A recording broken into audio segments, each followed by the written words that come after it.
What's going on, guys? Welcome to the NorCal Sports Report on IE Sports Radio, your direct feed for all that is sports. And today we have a great show lined up for you. I'm going to have my good friend Drew Forder, lifelong Bay Area sports fan, analyst. He'll be coming on the show to talk about the Golden State Warriors and their game last night against the Minnesota Timberwolves.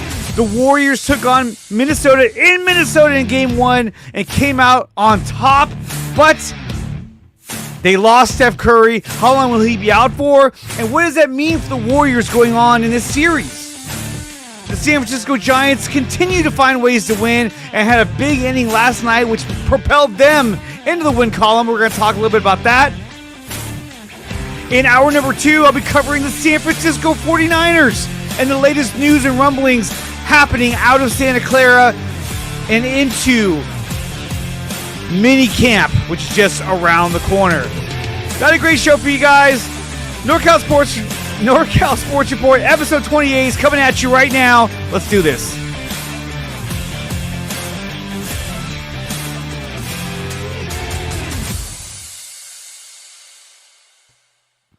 What's up, everybody? Welcome to NorCal Sports Report on IE Sports Radio, your direct feed for all that is sports. And this is episode 28 of the show. We're going to be talking with Drew Forder about last night's game between the Golden State Warriors and the Minnesota Timberwolves. Such a great game. Warriors came out on top. Of course they did. And now they're going to have to take on the Timberwolves in Game 2, in Game 3, probably Game 4. Without the greatness of Stephen Curry. And how will they accomplish that? We're going to talk about all that in just a minute. But before we do all that, make sure that you follow IE Sports Radio on X, Instagram, Facebook, TikTok, and YouTube, all of which at IE Sports Radio. Check out IESportsRadio.com, where we have a full list and catalog of all the shows we have to offer here on IE Sports Radio, including this show here, which is a NorCal Sports Report.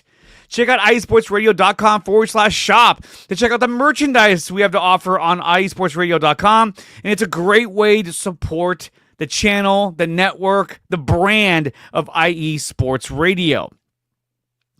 Now, you can also find IE Sports Radio wherever you find your podcasts as well. May it be Spotify, Apple Podcasts, Pocket Casts, wherever you find your podcast, you will find IE Sports Radio.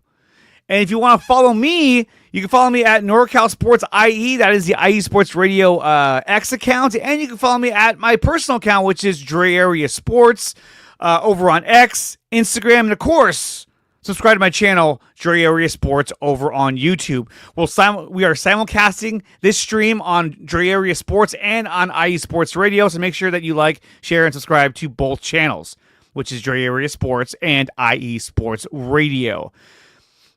We're also brought to you by Planet Jerky, premium brisket beef jerky, the jerky that's on a whole other planet. You can place an order for this jerky over at planetjerky.net or follow them on Instagram over at Planet Jerky over on IG. That stands for Instagram. That's what the kids call it these days, is IG.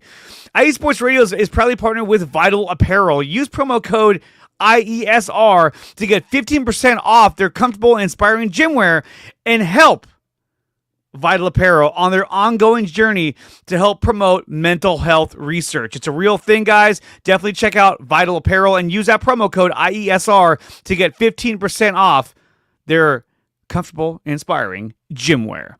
We're also brought to you by Seal the Deal Wax Seals from Cecilia B. If you want to place an order of these wax seals for a birthday, a wedding, a celebration, a post-game show, whatever you want to do, whatever you want it for, just go over to IESportsRadio.com/seal the deal wax seals, or you can go on Instagram, seal the deal _wax stamps if you want to follow them over on Instagram. So guys, we got a action-packed show for you. I can't wait to get started. Drew Forder will be joining me in just a few minutes to talk about the Golden State Warriors and the predicament they're in, not being able to move forward with Steph Curry due to injury. Oh my God, we're going to talk about all that and more coming up here on the NorCal Sports Report, episode 28 on IE Sports Radio, your direct feed for all that is sports.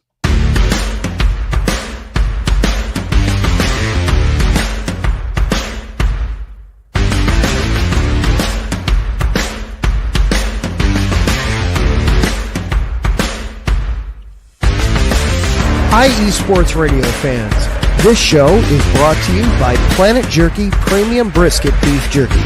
Planet Jerky is the official jerky of the 2022 California League champion Lake Elsinore Storm, single-A affiliate of the San Diego Padres. This all-brisket jerky has gluten-free options, contains no MSG, no sodium nitrate, is low in sugar, and high in protein. Go to their website at planetjerky.net and follow them on Instagram at Planet Jerky. Planet Jerky, the jerky that's on a whole other planet.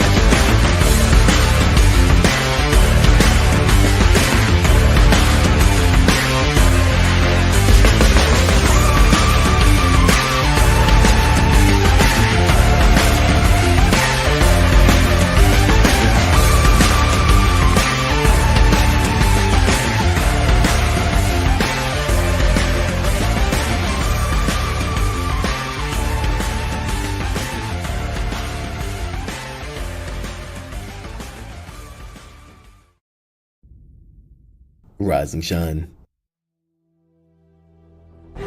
It's 4 a.m. The stars are still out. The sun is beneath the horizon, but it's time to punch in and go to work. The comfort of your warm-ups turns into the grinding out of your reps as the clinking and the clinking of the plates create a symphony of euphoria. There's no other feeling like it. Earn it, burn it, and take what's yours. IE Sports Radio has proudly partnered with Vital Apparel, a brand that not only fits great, but also promotes and donates to mental health research. Use our code IESR to get 15% off their comfortable and inspiring gym wear and help them on their amazing journey to support mental health. Go hard, take part in your iron therapy, and be strong. Because when your mental health is as strong as you are, there's no telling how far you'll go.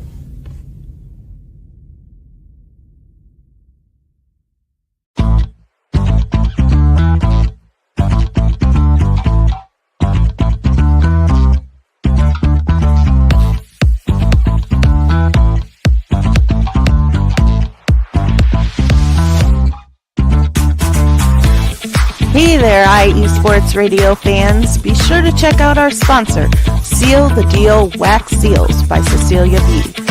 You just finished your very own wedding or baby shower invitations and you're looking for that extra special touch? Maybe you just wrote a letter to a relative or a friend and you want to add to their smile when they receive it. Then seal the deal with Cecilia's handmade sealing wax stamps for your invitations, letters, and gifts. You bring the deal, we'll bring the seal. You can find them on Instagram at sealthedeal_wax stamps and on Facebook, Seal the Deal Wax Seals.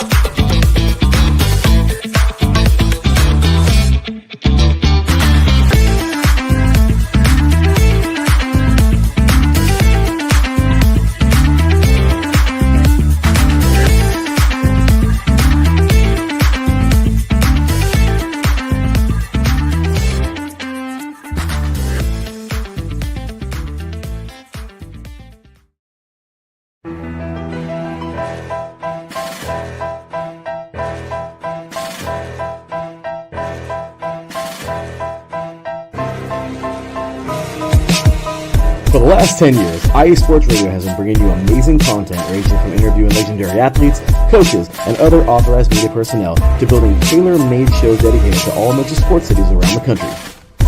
Make sure to follow us at IE Sports Radio on X, Instagram, Facebook, TikTok, and YouTube to keep up with the latest in sports and with all of our shows. Also, make sure to check out our daily updated website at iesportsradio.com. At iesportsradio.com, you can see our daily show schedule and check out all of our show pages with personal bios to learn a little bit more about each of our awesome hosts. In addition to our show pages, you can catch the IE Sports Radio blog, Hall of Fame, Fans of the Month page, and our merchandise shop, including t-shirts, tank tops, caps, long sleeves, hoodies, and more.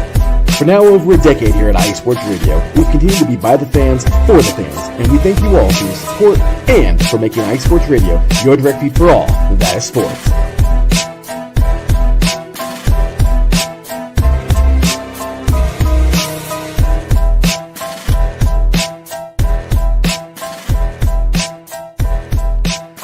minutes past the hour here on the NorCal Sports Report on IE Sports Radio, your direct feed for all that is sports. And today, I am joined by my good friend, Mr. Drew Forder. Drew, what's going on, man?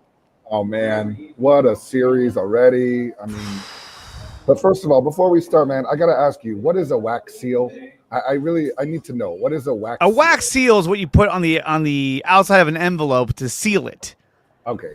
Because I'm listening to the ad. I'm like, I never heard that before. I might go on and do the promo code now. I'm like, okay, how can I make one of my girlfriends happy? Maybe I can use a wax seal. A wax seal in multiple different ways. I mean, I'm sure there's more ways to take advantage of a wax seal, but I'll leave that up to you. But we're talking about the Golden State Warriors, and last night the Warriors beat the T-Wolves 99-88 to take Game 1.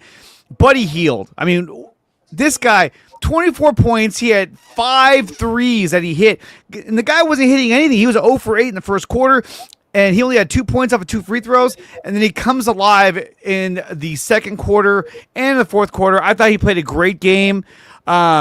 Jimmy Butler nearly had a triple-double. He had 20 points, 11 rebounds. And the guy was everywhere. And on top of that, I think just the masterclass was Draymond Green. I mean, he understood with Curry out of the game, he played 34 minutes. Draymond had 18 points. He had 4 threes. He had 8 rebounds, 6 assists. And on top of that, Draymond Green is only the 15th player in NBA history to get 1,000 career NBA playoff assists. That is incredible. Can you imagine, you're like, yeah, I have 1,000 assists just in the playoffs. Like, what a performance. What a performance. What a career. Absolutely. You got to watch your spelling there, buddy. Golden Stat Warriors. Oh, Golden Stat. Look at that. Let's get the engineering team on that right now. They do have the golden stats, just like you were mentioning. But, going back to Buddy Hield, man, the Warriors do not get to this series without Buddy Hield. We can go back. The last time we spoke was at the before Game 5. Yeah. And obviously, we know what happened in Game 5. We know what happened in Game 6 of that Houston series disaster, right? They get to a Game 7, and Buddy Hield.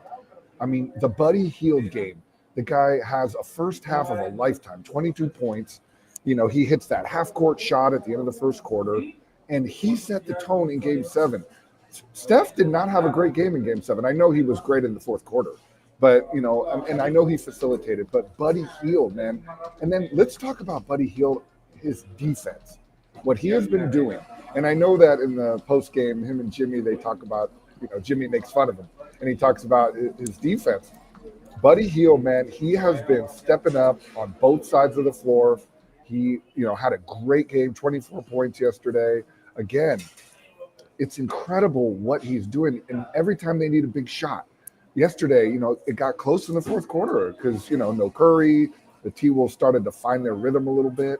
And Buddy Hield hits 2 huge threes in the fourth quarter to get them right back on track. And we're going to talk about this during the show, how it's going to be very difficult for them now without Curry. But knowing that we have Buddy Hield as almost a replacement to Klay Thompson, I never thought I would say that. I know. We've got a chance.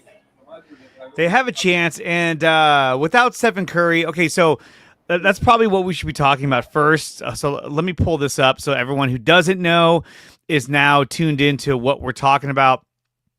So Steph Curry, this is through the Golden State Warriors, who exited last night's game. He has a grade 1 hamstring strain. Curry will be reevaluated in 1 week, which means that he will be out for 1 full week in the NBA playoffs. So, which means that he may not be available until Game 5. That is a huge advantage for Minnesota. And you have to believe at this point, okay, their game plan going into this game is, hey, look, we can do all we want to try and stop Jimmy Butler, but what they have to do is stop Buddy Hield. Jimmy cannot have any help from Buddy Hield. And we've seen teams like the Rockets do a fantastic job at running him off the line and making him have to drive the ball, which he's not all that great at. He could finish at times, but he's not the best at driving to the hoop.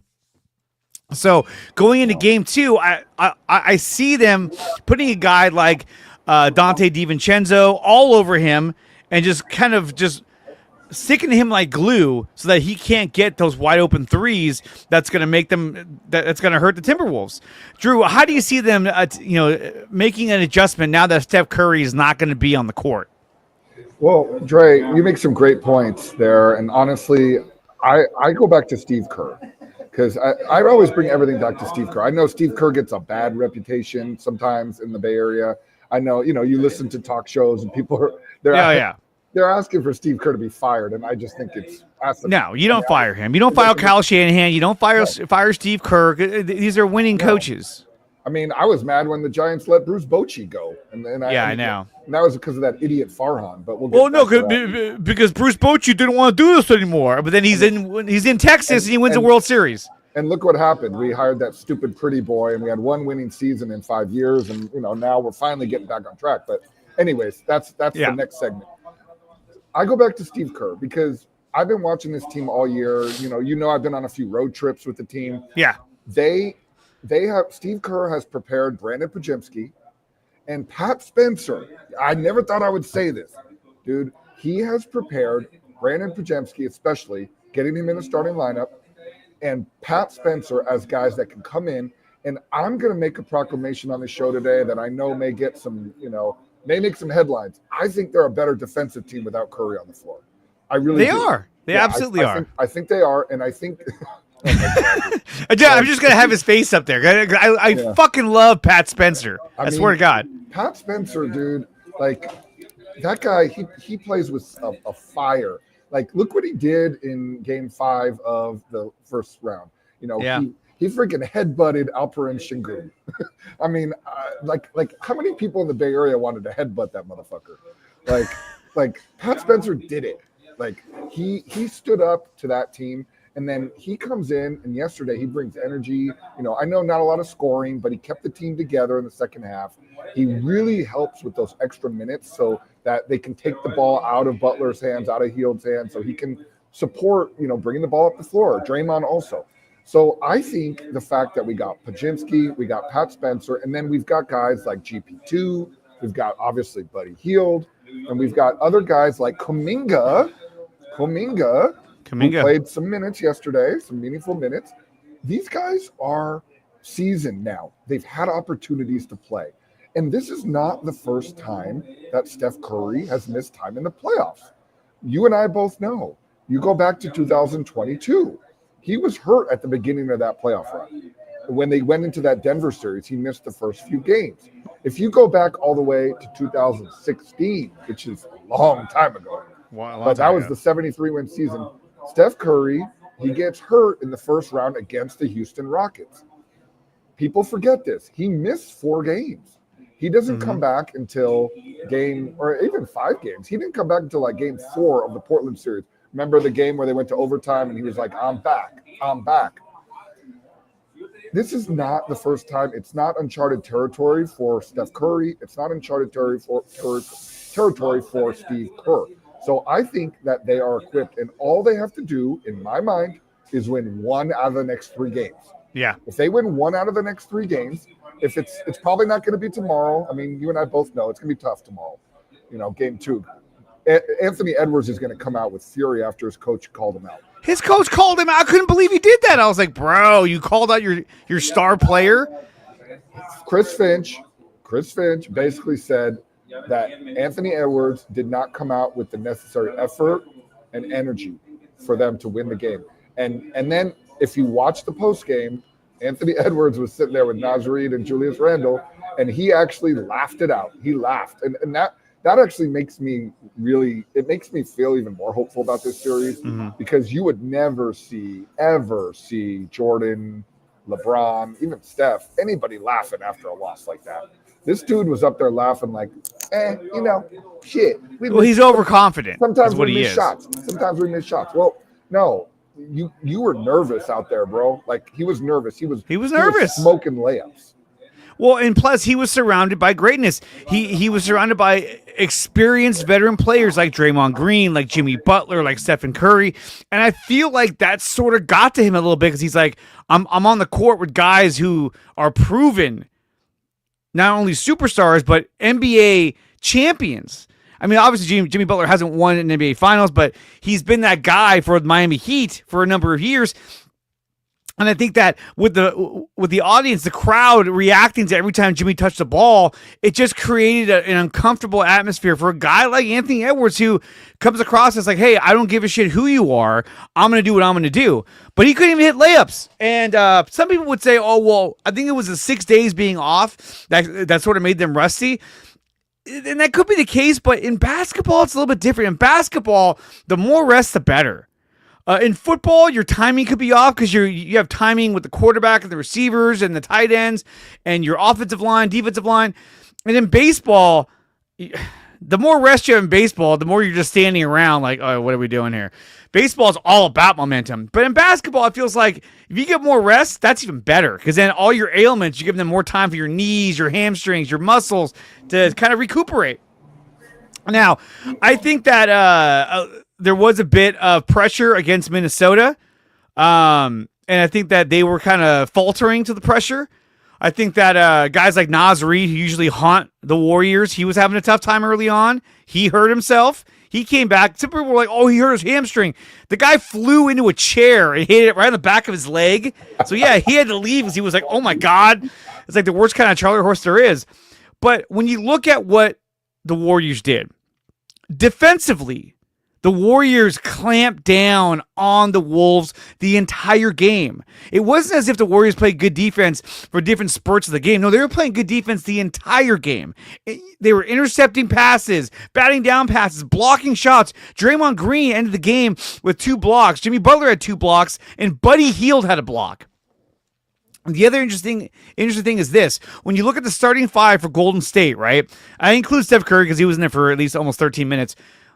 Other than Draymond, who had 5 fouls, because, I mean, look, the guy's covering the interior of the court. The rest of the starting 5 only had 1 foul. Jimmy Butler, 0 fouls. Buddy Hield, 0 fouls. So, again, Brandon Podziemski, 1 foul. And that's it. He only had 3 points, so he's got to step it up. But still, they were not committing the stupid fouls that the T-Wolves were probably hoping that they would do and putting them on the line. And on top of that, when it comes to rebounding, Jimmy Butler had 11 rebounds, 7 of which were offensive rebounds. Buddy Hield had 8 rebounds, 4 of which were offensive rebounds. Where is he? Kevon Looney had 6 rebounds, 2 of them were offensive rebounds. So they were creaming them on the boards. Gary Payton had 2 offensive rebounds, 5 rebounds total. So they were crashing the boards. And I really feel like in that first quarter, I would say more than halfway through the first quarter, I feel like Golden State sort of realized individually, internally, they were saying, oh, these guys aren't as good defensively as the Houston Rockets. I mean, when we saw the Warriors take on the Rockets were playing just suffocating defense. I mean, how many times do we see the Warriors try to make a pass and they get batted away in a turnover? Or drive in the middle and try to kick out, and that pass gets intercepted by a Rocket, or just gets hit by one of their arms, or get their shot blocked. The defensive prowess that the Houston Rockets had the entire series had a major impact on the Golden State Warriors offense. But when you look at what the Timberwolves are doing, it's nowhere near the level and the sophistication that the Rockets were injecting into the game every single quarter in every single game. What did you think about the Timberwolves version of defense? I think you hit the nail on the head. I think the Rockets were literally suffocating us for that entire series. God. Even game 1, which we won, by 10 points. I mean, it was touch and go the whole game. And I think what made the Rockets so difficult, and we saw this in game 6, even if the Warriors were scoring, like they were making enough shots, and I know they didn't make enough shots in game 7, but throughout that series, Van Vliet he was hot. Dylan Brooks was pretty hot from the field. Şengün obviously was doing his little travel and his little thing, and his little dance and all that. But Jabari Smith Jr., I think the Rockets are a much more polished team than the Minnesota Timberwolves. I think really believe that. And I think what we're going to see moving forward in this series is that the Golden State Warriors are a better overall team than the Minnesota Timberwolves. They've been together longer. I think they know how to play well together. I think they have a better bench other than Dante DiVincenzo. And I really believe that the Warriors are a better team. And now that Curry is out, it's going to provide more opportunities for others to come in and make more of a presence defensively. I thought last night the Timberwolves were awful defensively. I thought the Warriors got whatever they wanted. I know they only scored 99 points, and so if you're looking at it statistically, it wasn't like a dominant defensive performance. But I thought the Warriors had more opportunities even than they took advantage of. And Draymond Green, dude, we gotta talk about Draymond Green. Absolutely incredible. What he did offensively last night was spectacular. That Draymond Green, I believe right now, is playing the best basketball that he's played in the last 5 years. Yeah, I have never seen him so aggressive offensively. I've never seen him so confident with his floater, especially in the middle of the lane. Mm-hmm.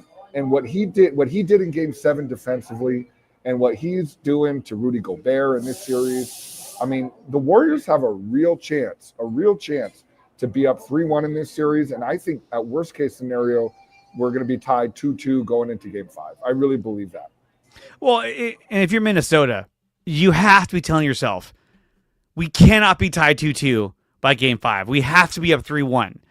But it all depends on if the other players on the Warriors are going to step up. Steve Kerr did what he did earlier in the season, where like at the end of the first quarter, 10 guys had already played on the court. So he's going deeper into his bench. And I think the Timberwolves weren't really ready for that. I think they weren't ready to see all these different players taking the court. So that was an effect. Now, I think that if you want to get another win, I think you have to do the same thing for the next few games. Start emptying the bench and using everybody and showing off the depth that you have on this team. Because Pat Spencer, God, that guy came in like a lightning rod. He hit a sky hook like he was Kareem Abdul-Jabbar. He's not scared. No, he's not. The guy was the best lacrosse player in the country, or if not the world. So this guy is very confident, very athletic, and he's a competitor. And so when he's out there, you can see that he's constantly thinking about what's going on. The guy's really good. I really love Pat Spencer. Great player. So another thing too is that we talked about how Anthony Edwards ended the game with 23 points. He shot 9 for 22. He was 1 for 5 in threes. He was a total of -4, his plus minus. Yeah, not good enough. And people were saying, he just had a rough game. He had a rough shooting night. The Warriors' defense made him have a rough night. They were in his face. They were double teaming him. They were forcing him towards the hoop and not letting him get that easy shot. Whenever he drove the ball, they would collapse on him so hard that he was having to kick the ball way out to get rid of the ball before he go out of bounds. In fact, we saw this again in the previous series. Everyone kept saying, well, he just had a rough series. He's young. Jalen Green. The Warriors took Jalen Green out of the game. Oh, yeah. So there was this meme that I wanted to share with you, which is this is what he became last night, which is Jalen Green with Anthony Edwards' face. Dude, that is an ugly dude.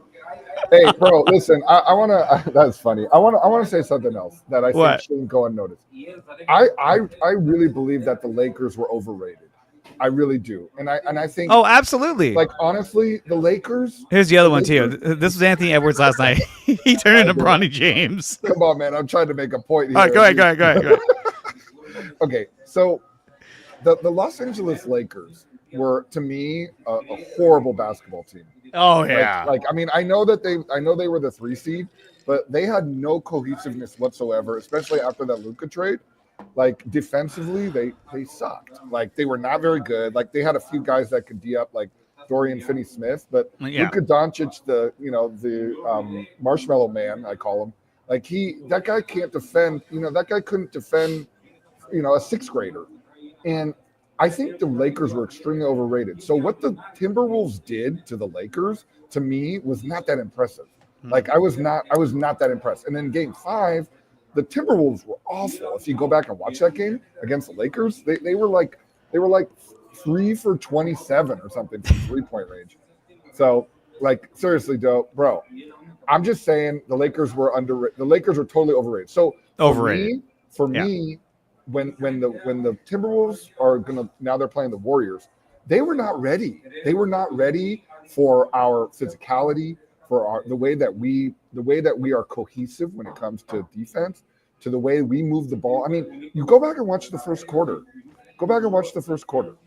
Yeah, I know, Jess. I don't like the Lakers. I'm happy about it too. Yeah, I don't like the them either. Lakers are gone. The Clippers are gone. I sleep well at night because of that. Like seriously, when you go back and watch the first quarter of the game last night, the Warriors, that ball was zipping around in the first. Oh quarter. yeah. And they were not like it was just like another regular season game for them, the way they were playing. So I don't think the Timberwolves are ready. Now, having said that, the Timberwolves are going to come out. They're going to come out with a lot more energy tomorrow night. Oh, yeah. They're going to come out with a lot more physicality. And dude, they're probably going to win the game. I'd be shocked if the Warriors win tomorrow. But what the Warriors have done again, like they did last series, they have set the tone, and they have shown already early on in this series, like you just said, they can take a young player out of a series. Yeah, no, I mean, they definitely limited and slowed down Anthony Edwards, who's, he's a superstar. The guy's one of the best players in the league, and he was having a tough time even getting going to the point where his head coach literally called him out. Now, I get what the coach was saying, that, like, look, even if your shot isn't falling, you have to find ways to incorporate your other players. Draw the double team or stay off to the corner, stay out, way out by half court, draw the defenders, make it a 4-on-4 game, do things to help your team find success. And he felt like he didn't do that. I thought it was a little weird that he called him out, probably because Ant-Man is so outspoken. He felt like, you know what, I'm going to call him out, then he'll have to fucking react to it, as opposed to me just telling him in the background. He'll be like, yeah, whatever, dude, shut up.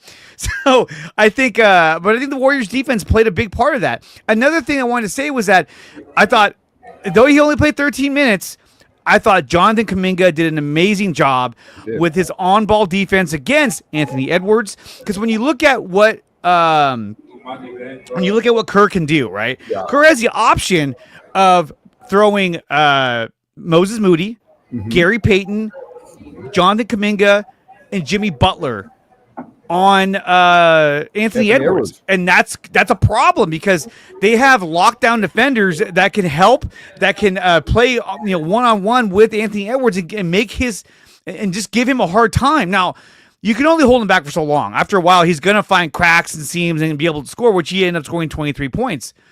But I think that the Warriors were so good at containing him. And when you look at like the starting five, right? And yes, that does include Steph Curry. Combined, the starting five was a plus 57 in their plus minus. Oh, yeah. The Timberwolves, they were a negative 16, negative 18 starting five on their plus minus. That's bad. Mike Conley, 0 for 5 from shooting, 0 points, 0 for 3 from three-point land. Didn't even shoot a free throw. He was negative 12 on the court. Rudy Gobert was a negative 10, even though he had 9 points. But Rudy Gobert is not Steven Adams. Steven Adams is a more savvy, experienced veteran who knows what he can and cannot do. I mean, how often do we even see Steven Adams getting fouls? Like getting fouls called against him. Rarely ever. Because he was savvy. He's smart. He knows how to play the game. By the way, I want that guy next year. Oh, he would be amazing. A free agent. Rudy Gobert did have 11 rebounds, which we already assumed he was going to get. Anthony Edwards had 14 rebounds. The guy's such a ball. Dude, he's an athlete. As much as he's a big, loud talk and all that, I love Anthony Edwards' game. It's so smooth. He's so good. He's gonna step up big time in game 2. We all know. I think so.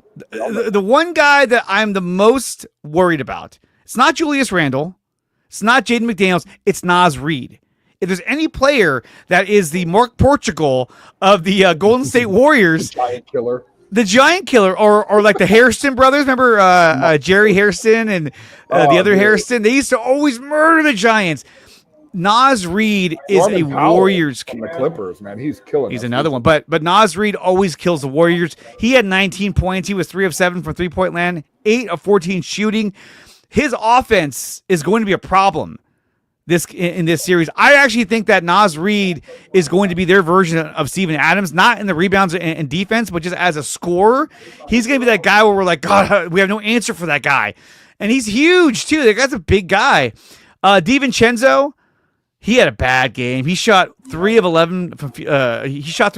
He was 1 for 7 from threes. He only had 7 points. That guy could score more points than that.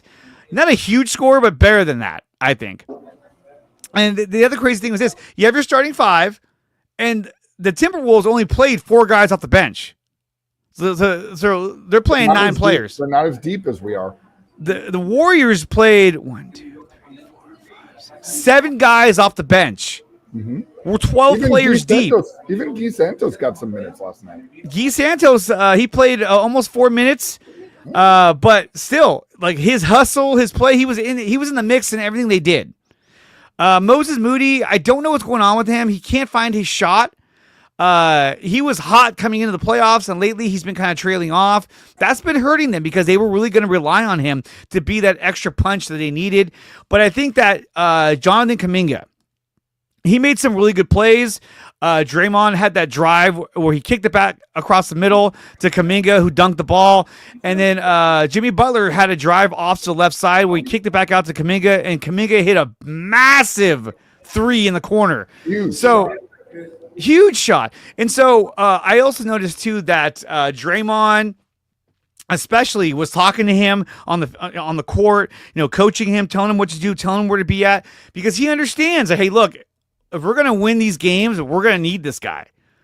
And just to stop it a second, if we're going to win a championship, because Warrior fans, like, I'm sorry, I want a championship. Like I know we all want to win this series, and but I'm looking at the Western Conference right now. I mean, Denver, they took game 1 in OKC, right? So if Denver tonight, they're playing game 2. If Denver somehow gets that game, I don't anticipate they're going to, but even if they don't, Denver has a chance to beat OKC in that series. They are tough right now.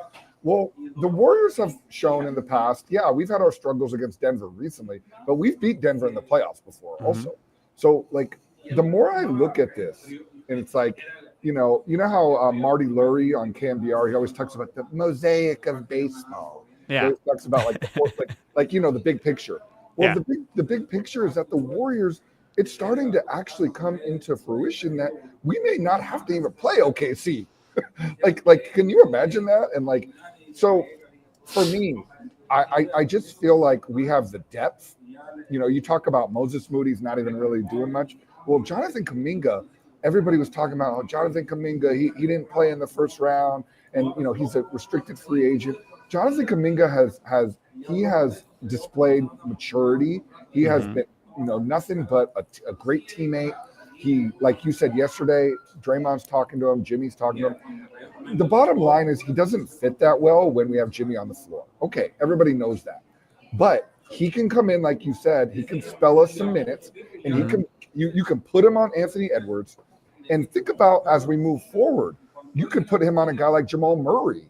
You could put him, you just think about the possibilities of what he can do as we move forward. You could put him on a guy like, Jaylen Brown or Jason Tatum.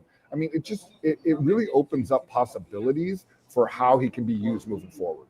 Yeah, no, I absolutely agree. And I think that Kuminga has to be a guy that's used similar to like a GP2, where you bring him in the game because you need more defense and you need to make sure that there's somebody guarding, one of their guards who's a perennial scoring threat.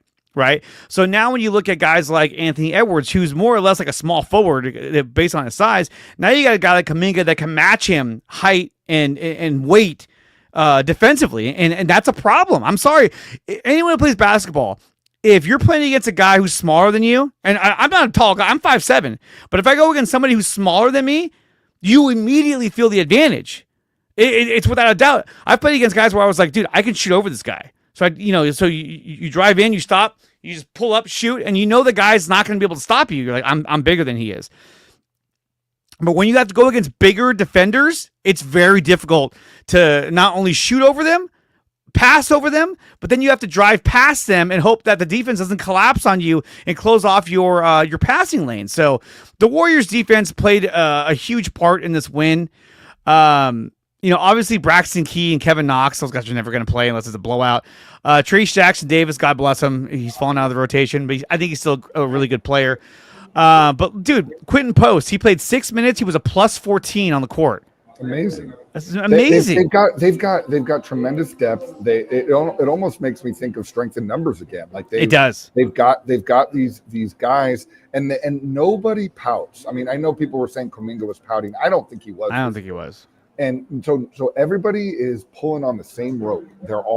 They all just want to win. When you hear them in the locker room, when you hear them talking, when you hear them interacting with each other, with the media, it's the common theme of they want to win. That's not what I'm hearing from the Minnesota Timberwolves.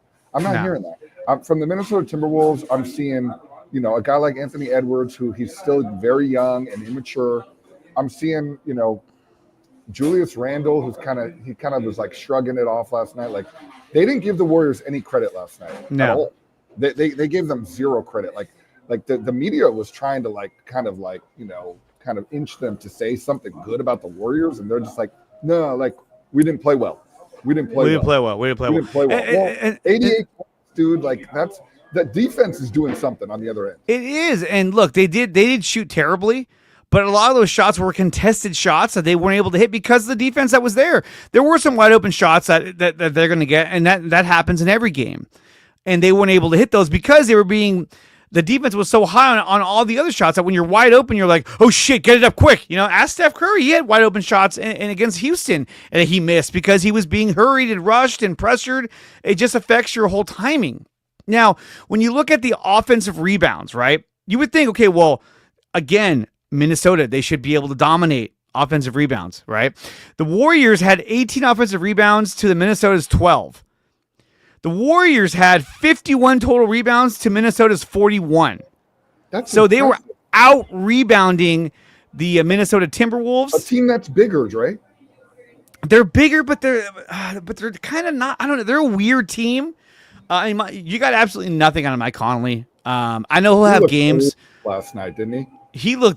He just looked out of place. I mean, he'll have games where he'll start stroking threes and all that.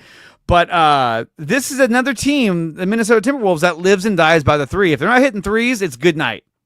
And the Warriors, we weren't, glued to the 3-point line like they had been in the past.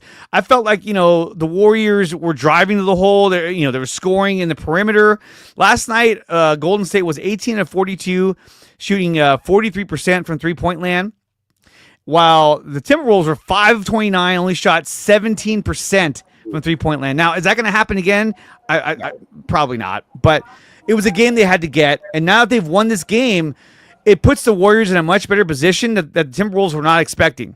And to me, this also reminds me of, you remember Kansas City when the Giants played the Royals in the World Series. The Royals had just swept the Yankees. They were like, dude, who's going to stop us? And then the Giants showed up, and they punched him in the mouth and beat him in game one because they weren't expecting that. They were like, wait, what? And I think, again, the Timberwolves were not expecting Golden State to play with this much sense of urgency and to be this poised in this game coming off of that Game 7 win. I think they thought that they can kind of cruise their way into this game and then just sort of outplay them and overtake them as the game went on. That didn't happen, and it frustrated them. Now, we'll see how they come out in game 2. I fully expect Minnesota to come out in game 2. And look, I don't hope this. I'm just saying. I feel like Minnesota is probably going to blow them out because everyone's going to be hitting their shots. They're going to be on fire. They're going to have a sense of, because they don't want to go down 0-2 and then have to try to win 2 games on the road, even without Steph Curry. Fuck that. So the pivotal game. There's one thing, Andre. What? Just one more thing. We got Jimmy Butler now. Yeah. And Jimmy Butler, what's the one thing that Jimmy Butler can do that we haven't had in many years? That guy can go in the post. That guy, he does. They do not need to make threes to win a game. And Jimmy Butler can be Batman. He can be the guy. He has carried the Miami Heat to 2 NBA finals when that team was they were not the best team in the Eastern Conference. So no, their team consisted of a chance to really change. The Warriors have a chance during these next 3 games, if that's what it is, that Curry's going to be out. They have a chance to kind of go revert back to a little bit of that ISO ball and slow the game down. So yeah, I think Minnesota's going to win game 2 probably, but I don't know if it's going to be a blowout, man. And the other thing that they have to think about, that you have to think about, is that what's going to happen to Minnesota now because Curry's out. They're going to relax a little bit because that is the natural tendency of an NBA player is I don't care what they say, they're going to relax a little bit because they know that Curry's out of the game. So it's almost in a way, it could play to the Warriors' favor a little bit in game 2. It could. The guy to me that needs to step up in game 2, and for that matter, game 3, is going to have to be Brandon Podziemski. If he can step up and score at least 20 points, 17 points, that's going to be a huge difference. It's actually going to open things up for Buddy Hield, for Jimmy Butler, because if Podziemski has a game like he did last night, 29 minutes, only 3 points, he was 1 of 7 shooting, 1 of 5 for 3-point land, that's going to be tough for them to overcome if he does that again. Now, he did have 8 rebounds, and he had 3 assists, but still, they need scoring from him more than 3 points. If he gets anywhere from 15 to 20 points, that's going to open up things for everybody else. Because you can't expect Draymond Green to score 18 points a game. That's not who he is. He was bombing 3. He hit 4 threes last night. He was also 4 for 10 from 3, so he missed quite a few of them. But still, he's not a perennial scorer. Pods is going to be a lot more aggressive in game 2 because he's going to start the game. So, he's going to have an opportunity to do what he's been doing for the second half of the year, which is kind of run the team. And if he's able to get off to a good start, if he's able to make a few shots early on and get comfortable, the Warriors may not see a lot of regression in this game, and it could be a close game down the stretch. And even if the Warriors lose a close game, like 103 to 100 or something, that would be a victory in itself heading back to the Chase Center on Saturday. Well, and also, too, I think what they have to do is what Steve Kerr was telling them on the sidelines. Rely on your defense. Focus on your defense, and your offense will find itself. And I think that's what they're going to do. Now, one of the things that I love that Steve Kerr did was, in the second quarter especially, he implemented the zone defense, the same zone defense that they inherited from the Houston Rockets. And that gave Minnesota all kinds of problems. They did not know how to get around that zone defense. They did not know how to drive the ball, kick the ball. Their ball movement sort of stopped. And look, they only scored 11 points in the second quarter. You can't tell me that the 11 points they scored was only because they were rusty and having a bad shooting night. No, I think that was a factor, but it was the Warriors' defense that was giving them problems that they weren't ready for.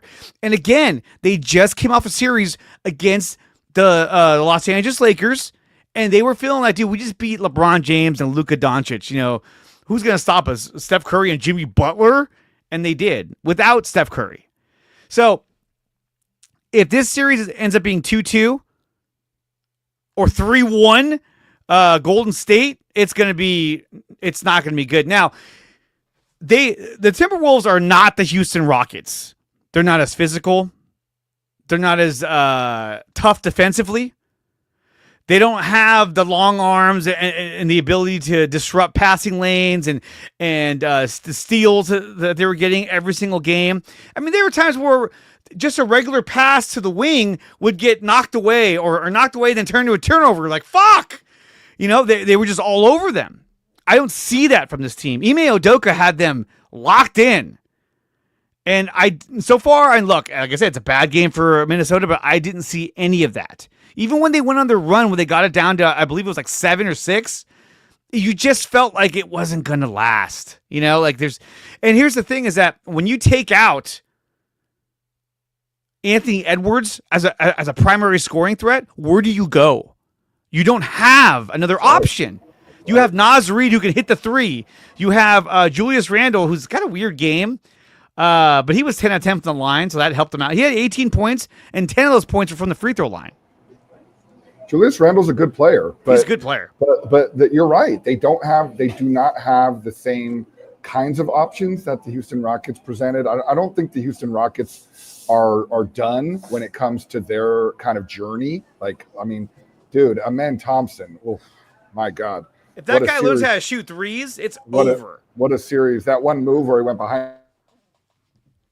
Yeah, he went behind his back, and then he did the scoop layup on the other side of the rim. That was incredible. Drew is a little frozen up right now. He was so enamored by Amen Thompson's move that it just locked him up.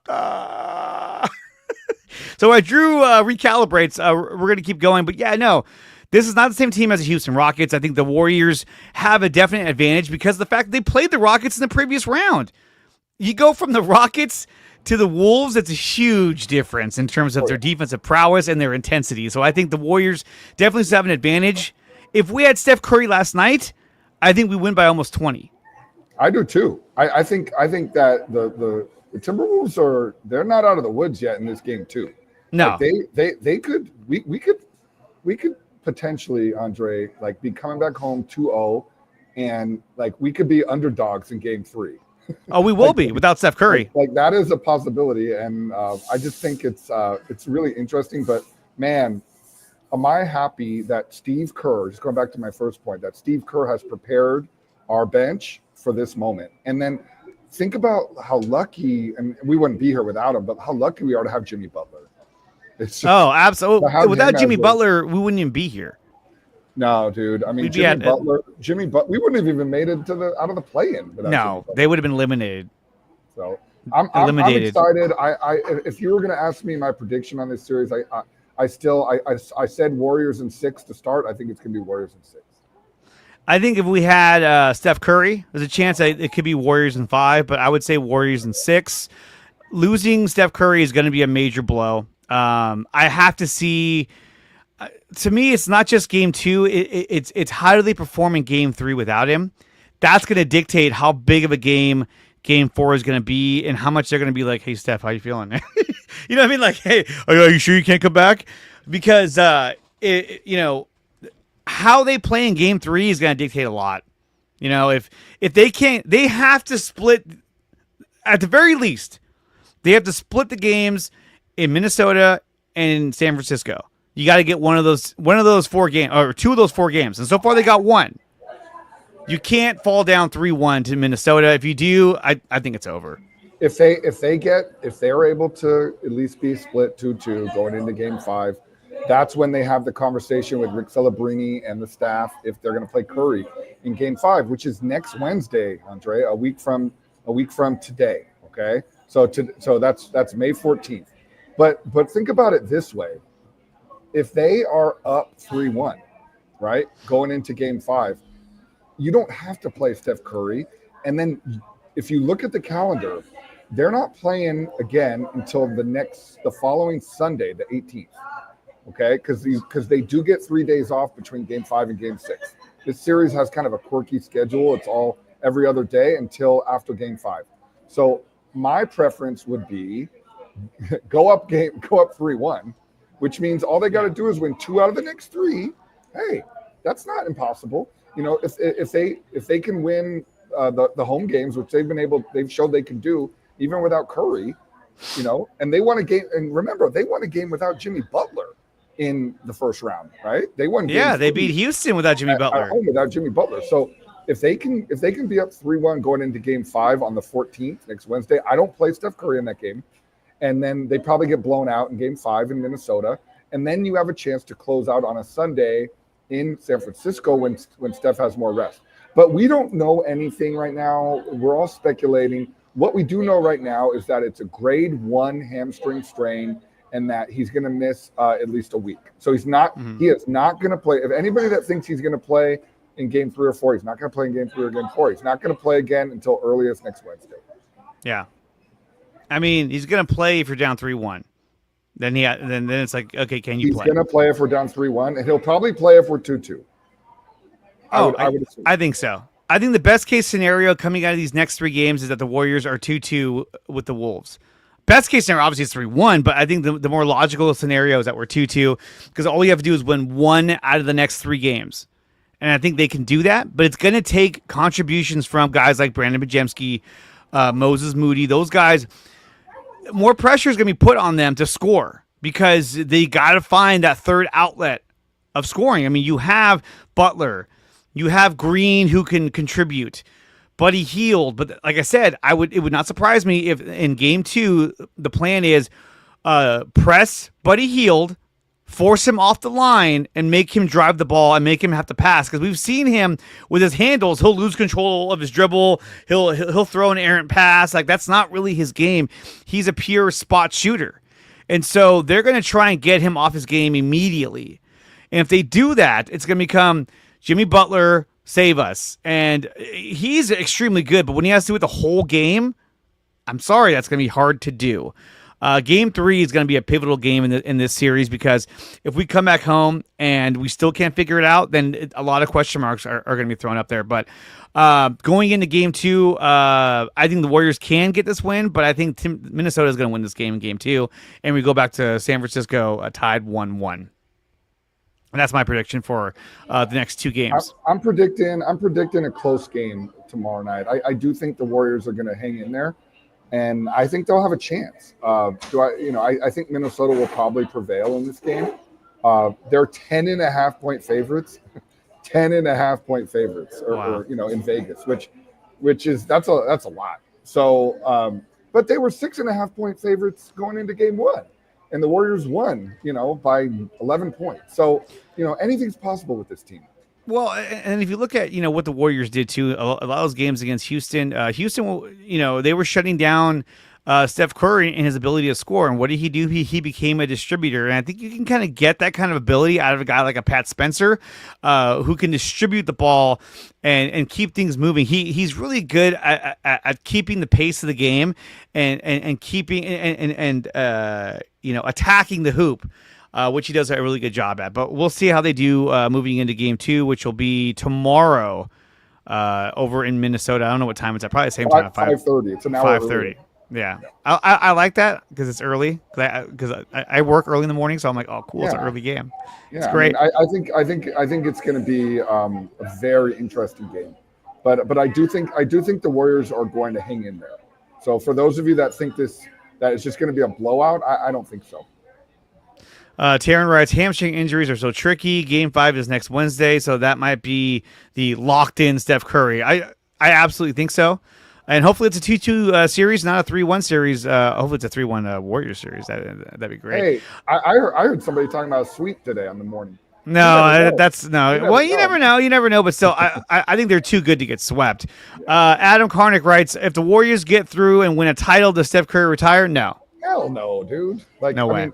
Listen, if Steph Curry wins the title, Adam, yes, he will be in the GOAT conversation because he'll have 5 titles in the LeBron era. But there is no way this man is retiring. He has got so much more to give. He's going to go until he's at least 40. I'm saying at least 3 more years. Yeah, absolutely. 3 more years. 40, I think, is where he's going to start to wrap things up. But we'll see what they do. Moving into Game 2. Drew, thank you so much for coming on here, man. I know we're going to try to do Warriors and Giants in the first hour, but we had so much to talk about. Hey, and it was great. I'll give you 2 minutes. I'll give you 30 seconds on the Giants. We're not winning the division. I think we're a great team. I think they're playing really well. Last night, what the big issue for me, we got to get Ryan Walker out of the closer spot. Like he should not be closing games for this team. And what happened to him? He was lights out last season. Camilo Duvall should be closing games. Yeah. Okay. And what I am really, and I know that we got to get to a commercial, but no, you're fine. Go ahead. What I am really kind of excited about with this team and organization is the future, because Kyle Harrison last night, he came in and closed the game, even though they were up 9 runs. He looked really good. He's back on the team. They've got Bryce Eldridge down there. They still have Marco Luciano. I know he's been kind of an enigma, but the guys that we have right now, the guys like, these guys like Tyler Fitzgerald and who's the other guy that sucks? Brett Wisely. I hate him. Although he had a couple nice bunts yesterday. I just think that like these guys are eventually going to get ushered out, and we've got a pretty damn good roster. Like we've got Jung-Hoo Lee, we've got Elliot Ramos, we've got Willie Adames, who's starting to hit. He's starting to hit a lot better. He was 1 for 5 last night. Jung-Hoo Lee 3 for 6 last night with 3 RBIs and a home run. Jung-Hoo Lee is great on the road, especially in these small ballparks.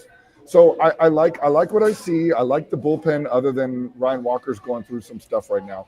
But this team, what I like about this team is they have a future and they have a trajectory of where they're moving towards. It's going to be really tough with the Padres, Diamondbacks, and Dodgers for this year. But 23-14, I don't think anybody expected this. So I'm actually pleasantly surprised with the Giants early on. Absolutely. They've been a huge surprise for me and all Giants fans. I mean, in the way that they've been able to execute. But a lot of that comes because when you look at their bullpen, you got guys like Randy Rodriguez, Camilo Doval, Tyler Rogers, and even Eric Miller are all pitching really, really well. Yeah. And those are their more reliable arms. And then Ryan Walker, who should not be the closer anymore, you put him back as like a 8th, 7th inning guy, I think he dominates. Mm-hmm. So I think he should be the 8th inning guy. I think Rogers should be more, maybe spot 8th, 7th, and that. And he's like a what's his name, Javier Lopez. He's like that guy.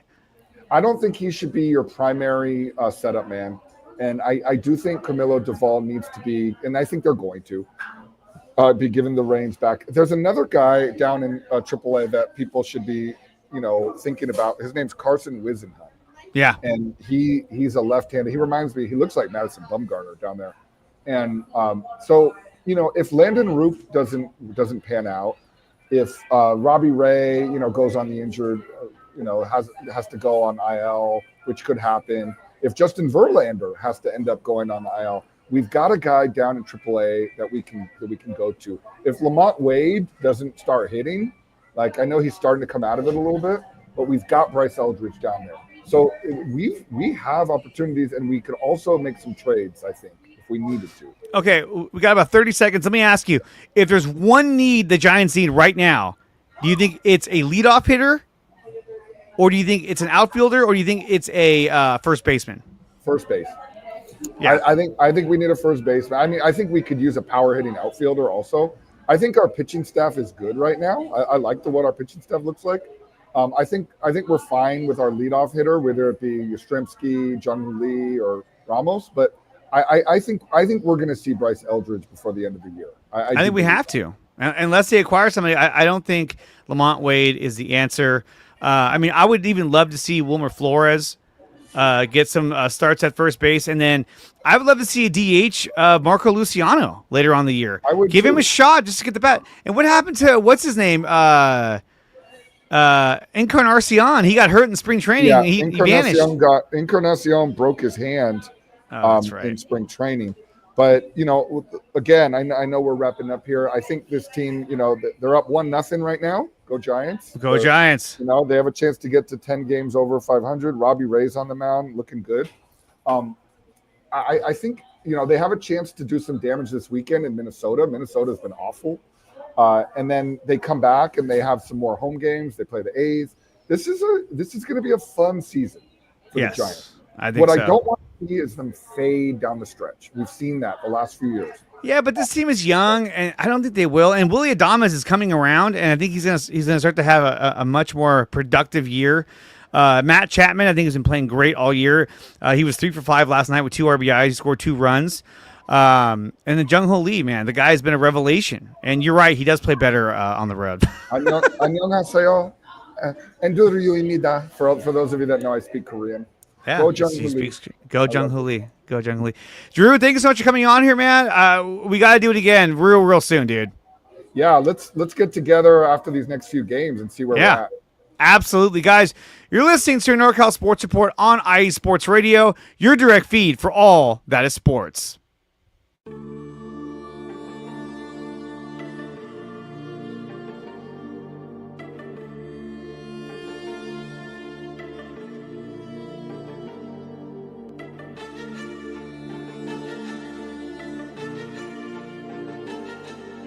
Are you a Tar Heel, Blue Devil, Demon Deacon, or maybe even a Gamecock?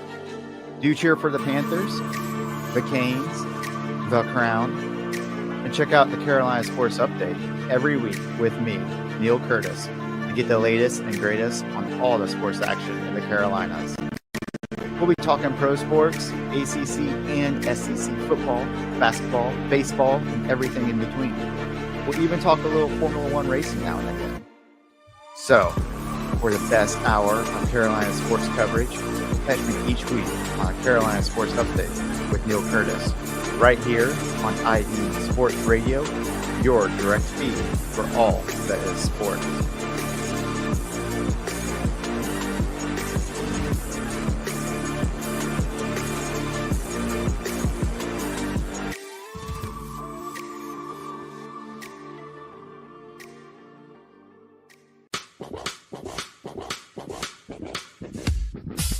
Hello, sports fans. It's me, your boy Larry B, and I want to walk you through the world of sports.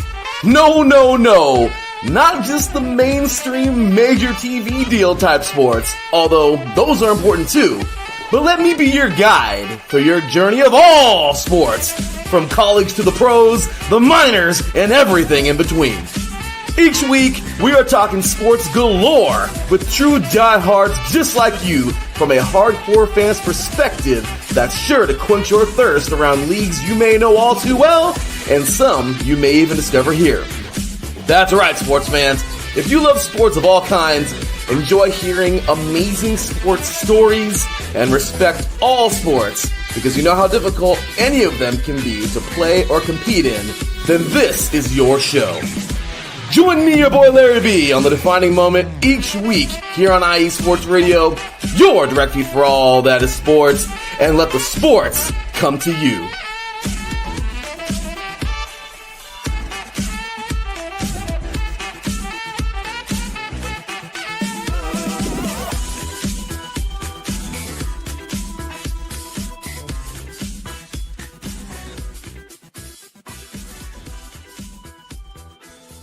Seven minutes past the hour here on the NorCal Sports Report on IE Sports Radio. Your direct feed for all that is sports. And now we shift gears to one of my favorite teams of all time, the San Francisco 49ers.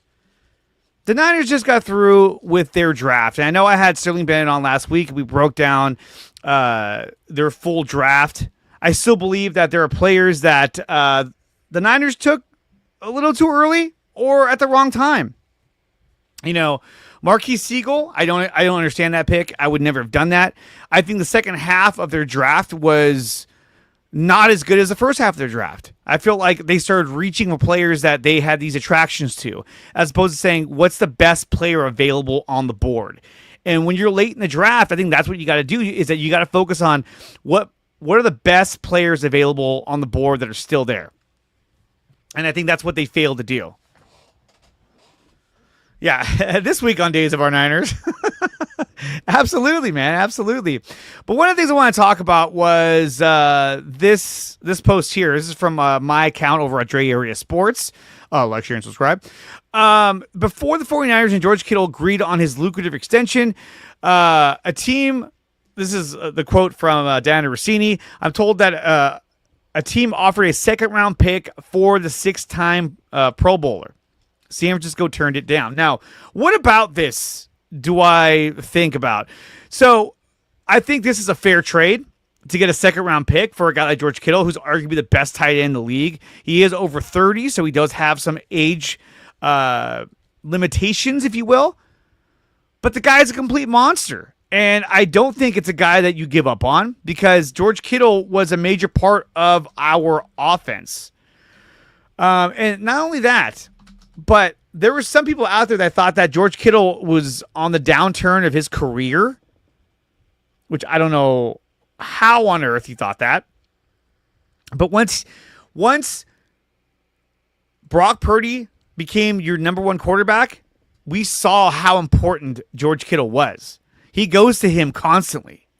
He's a consistent threat in the red zone. The guy is just unbelievable. And so he's a guy you have to have. He's a guy you cannot give up on. He's too much of an important part of their overall offense. He's a great blocking tight end as well. So that means that he has a huge impact on the run game. And so I think a second round pick would have been good if you were going to trade him. If you're at the point where you're like, I have to trade George Kittle, I'm not going to, we can't afford him, then that's understandable. Get at least a second round pick for him. Because then what would that second round pick do? That would allow you to get probably a guy like Harold Fannin Jr., Jackson Hawes, Elijah Arroyo, another tight end, athletic tight end, or good catching tight end to replace him with. And so I thought that, that was a fair enough trade for George Kittle. I would like to have more, obviously. But when you look at what he did last season, he had 78 catches for over 1,000 yards and 8 touchdowns. He was averaging 14.2 a catch.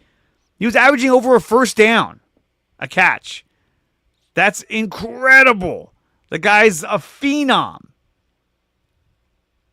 Absolutely insane. I'm telling you right now. Absolutely insane. So when you look at his past 3 years, he's got 60 receptions for 765 yards. And then in 2023, when Brock took over, 65 catches for 65 catches for over 1,000 yards. 6 touchdowns. The year before that, he had 11 touchdowns. Last year, he had 8 touchdowns. He's had back-to-back seasons of over 1,000 yards receiving as our tight end. The guy is incredible. And I'm so glad that they re-signed him to his lucrative deal, because he's a guy that we need, not only as a playmaker, but in the locker room. The guy is phenomenal, and I would hate to see George Kittle wearing another jersey other than the San Francisco 49ers. This guy, his contract has him to where he's going to finish his career as a 49er, and I love that because he absolutely deserves it. He's an absolute baller, and I love that he's a Niner. That's the best part. There was also some talk about Brock Purdy. Now, here's the thing with these Brock Purdy updates is that they start to sound like regurgitated information. It's like Taco Bell. It's the same ingredients, just put in different shapes and sizes. So recently, this came out from Diana Rossini saying that Brock Purdy and the 49ers reportedly are closer to a new contract than believed amid rumors. The latest episode of Scoop City Podcast, The Athletic's Diana Rossini said Purdy and the 49ers are closer to a deal than is being reported elsewhere. Now, what does that really mean? I don't fucking know. But and then there's another article out there saying that he's going to get at least 50 or more million per year. Well, no shit. We know that already. And look, I know it's an ongoing narrative that this guy is not worth $50 million. This guy's not a clutch quarterback based on some stats that we were looking at. So let's say you go that route.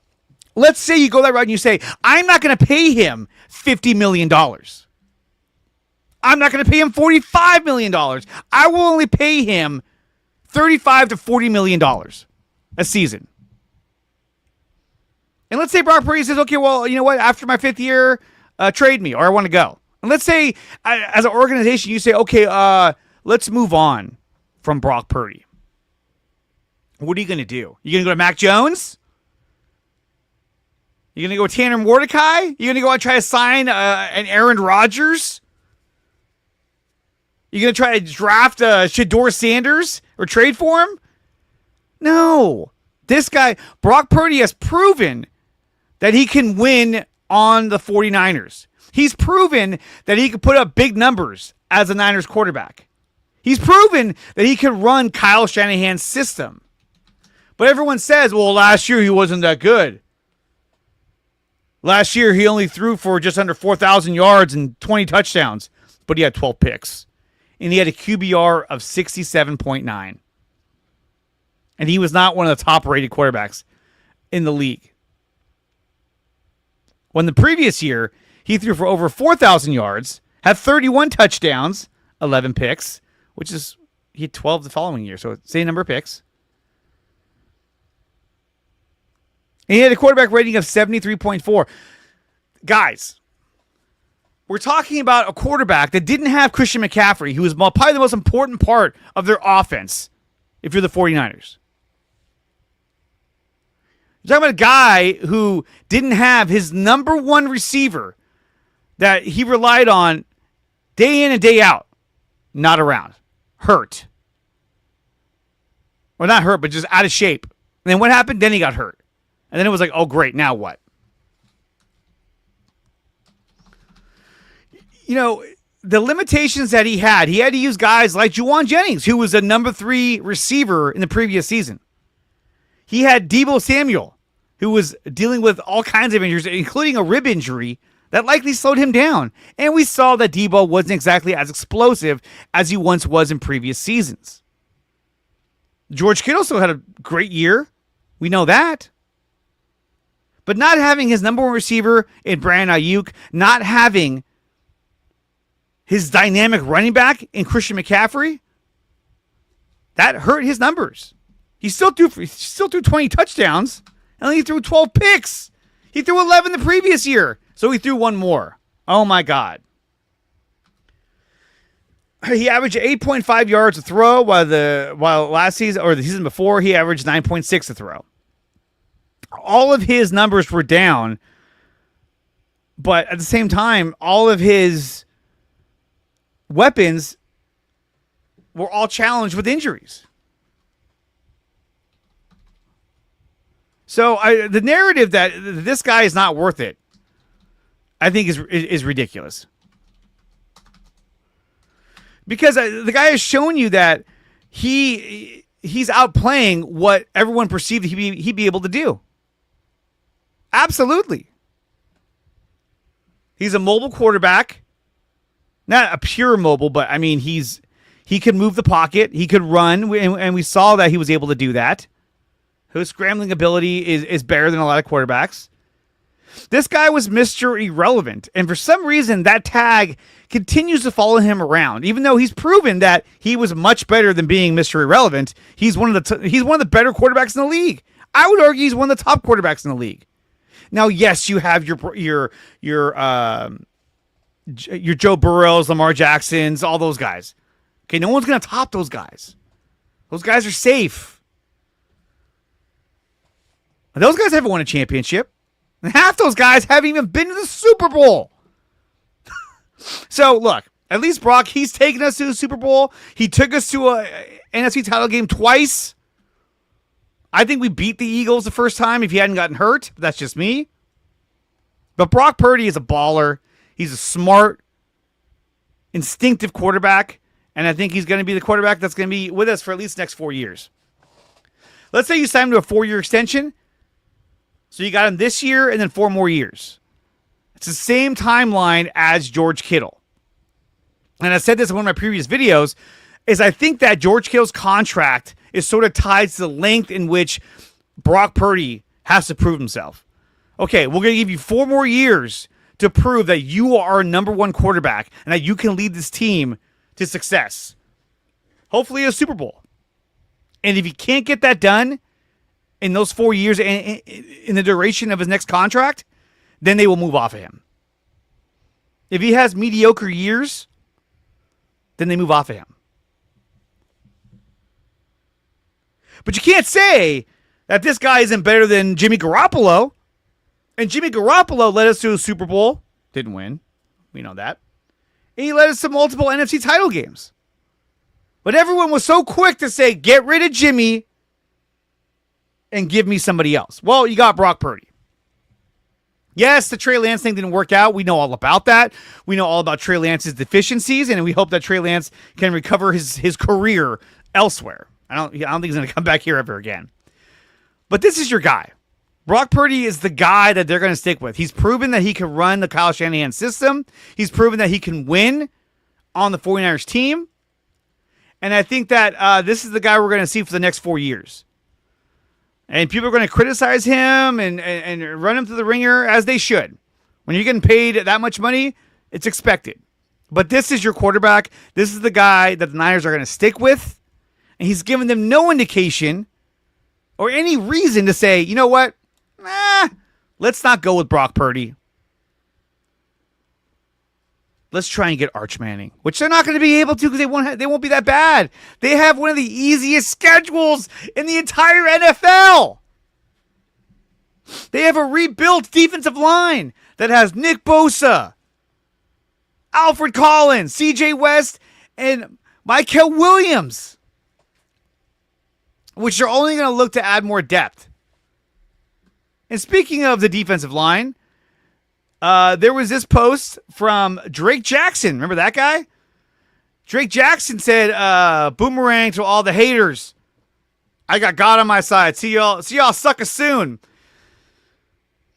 Y'all crazy if y'all don't think I'm wreaking havoc on the field this year. I hope he does. But I don't think you can rely on Drake Jackson because of his injury history. I know he's a 2nd-round pick. Or maybe a 3rd-round pick. Anyway, he's a guy that you should be able to rely on. And I hope they can. But I still think that when it comes to a guy like Drake Jackson, the guy has not proven that he can stay healthy for an entire season. He hasn't. He had that 2-sack game to start the year, and we thought, oh, this is going to be great. and then we never saw anything, or we never heard from him ever again. He didn't do anything, then he got hurt, and then he was out.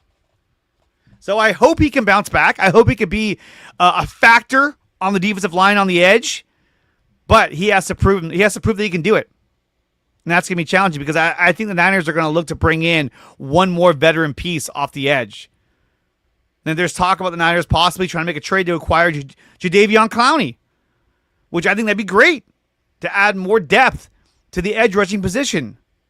So you're not solely relying on Samo, who's more of an interior defensive lineman, but he can play the edge. Drake Jackson, always hurt. Robert Beal, hasn't done anything.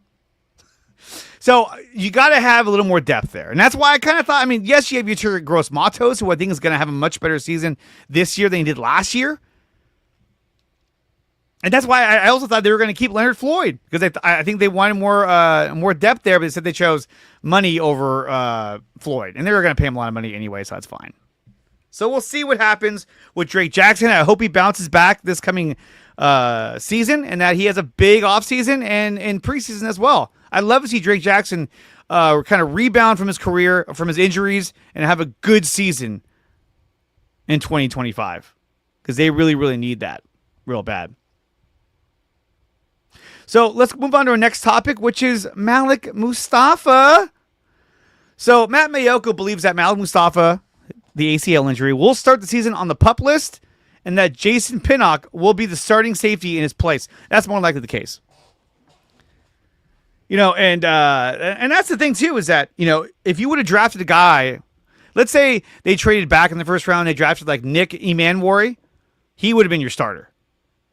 Without a doubt. But no, now he's in Seattle, which is going to be hard for the Niners. He's going to be a problem every game, twice a year. But you still got Jair Brown, who'll be out there. And now they're saying that Jason Pinnock is probably going to be your starting safety in place of Malik Mustafa. And according to Mustafa's mom, he's on track and is looking really, really good. I hope that that's true because I would love to see Malik Mustafa on the field by game 2, game 3. Are we going to see that? I don't know. I'm not sure if they will. But Mustafa was a big part of their secondary, and they badly need him to come back. And hopefully Jason Pinnock, who's experienced, can do that for them. It's not going to be Marquise Siegel. Upton Stout has played safety in the past, but I think they want him more as their nickel corner in the slot. That way you leave Renato Green and Diamador Lenore on the outsides. So we'll see how that plays out. But I expect Malik Mustafa to be back by probably week 3. That's my prediction on when he's going to return, is week 3. And I hope so because he's a badass. And I really want to see him back on the field in a bad, bad way. So those are some of the updates when it comes to the San Francisco 49ers. But looking at some of the content that was out there, Brian Baldinger talked about the Niners defensive line. I know he was on with Larry Krueger, the Krug Show. It's a great show, by the way. You got to like, share, and subscribe. So I know that Baldinger was saying that he feels that Alfred Collins and Michael Williams will be starters. I definitely believe that. I think CJ West is going to be a starter, to be honest with you.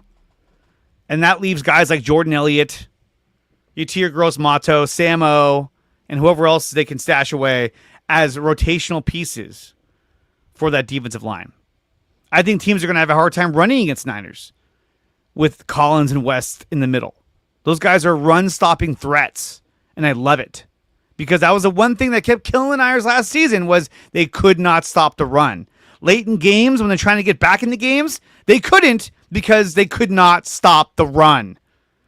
This year, a little bit different. Nick Martin, I did a video on him. Check that out over on the channel. I think Nick Martin's going to have a big year. And I think he's going to really challenge D. Winters for that starting spot. I really do. Because Nick Martin is a sideline kind of guy. He has speed. He's explosive. The guy had 141 tackles before he got injured. I think this guy can take over. Yeah, he's 5'11", but that's sort of the way the NFL is going, with shorter linebackers that are faster and are good at the point of attack, and that's what Nick Martin is. I love Nick Martin. I love the draft pick. I think it's a little too early. I would have picked somebody else before I got to Nick Martin. I think you could have had him in like the third round or the fourth round. But nonetheless, I'm happy we got this guy, and I think that he's going to make a huge difference. To be honest, I think that, D. Winters at this point should be more polished and more NFL ready than Nick Martin. But his injuries have slowed his progress. And so I believe, if I had to make a guess right now, I'm going to throw this out there. I think Nick Martin is going to be your starting linebacker next to Fred Warner. The guy's a leader. The guy's explosive. He's athletic as hell. I think it's everything the Niners are looking for in a linebacker. As close as they can get to Dre Greenlaw, because Dre Greenlaw brought that intensity, brought that speed, explosiveness. So we'll see how that pans out. But I like Nick Martin. I think he's a great acquisition, a great draft pick for the Niners. A little early, I thought, but still a good player. And he's gonna be able to provide the Niners with a lot of positive things, and I'm really excited about that. Really, really, really excited about that. I'm really excited. Because this is the year we got the easiest schedule, and so the Niners got to make an impact right away. Guys, that's going to do it for the NorCal Sports Report, episode 28. I want to thank Andrew Forder, who came out here to talk Golden State Warriors and San Francisco Giants. The Oakland A's, they fall 5-3 to the Seattle Mariners. The A's fall to 20-17, and the Earthquakes win 4-1 over the Portland Timbers. Go SJ Earthquakes! As the Earthquakes are fighting for their way into the playoffs, as they sit 10th in the Western Conference. Look at that. Guys, I'll be live hopefully later this week on Friday for another 49ers video. Check out my channel for more clips and updates of 49ers news, Warriors news, and Giants. I want to thank Larry B for putting on IE Sports Radio. I want to thank Angela and Jen B for being the best producers in all the land. And Taryn Rodriguez, who's a baller. Although he's a SoCal fan, that kind of sucks. I will see you guys next week at Wednesday, 11 p.m. Pacific time for NorCal Sports Report, episode 29. And until then, make sure you like, share, and subscribe to IE Sports Radio, and like, share, and subscribe to the Dre Area Sports Show so you don't miss any of the action. I'll see you guys next time. Peace!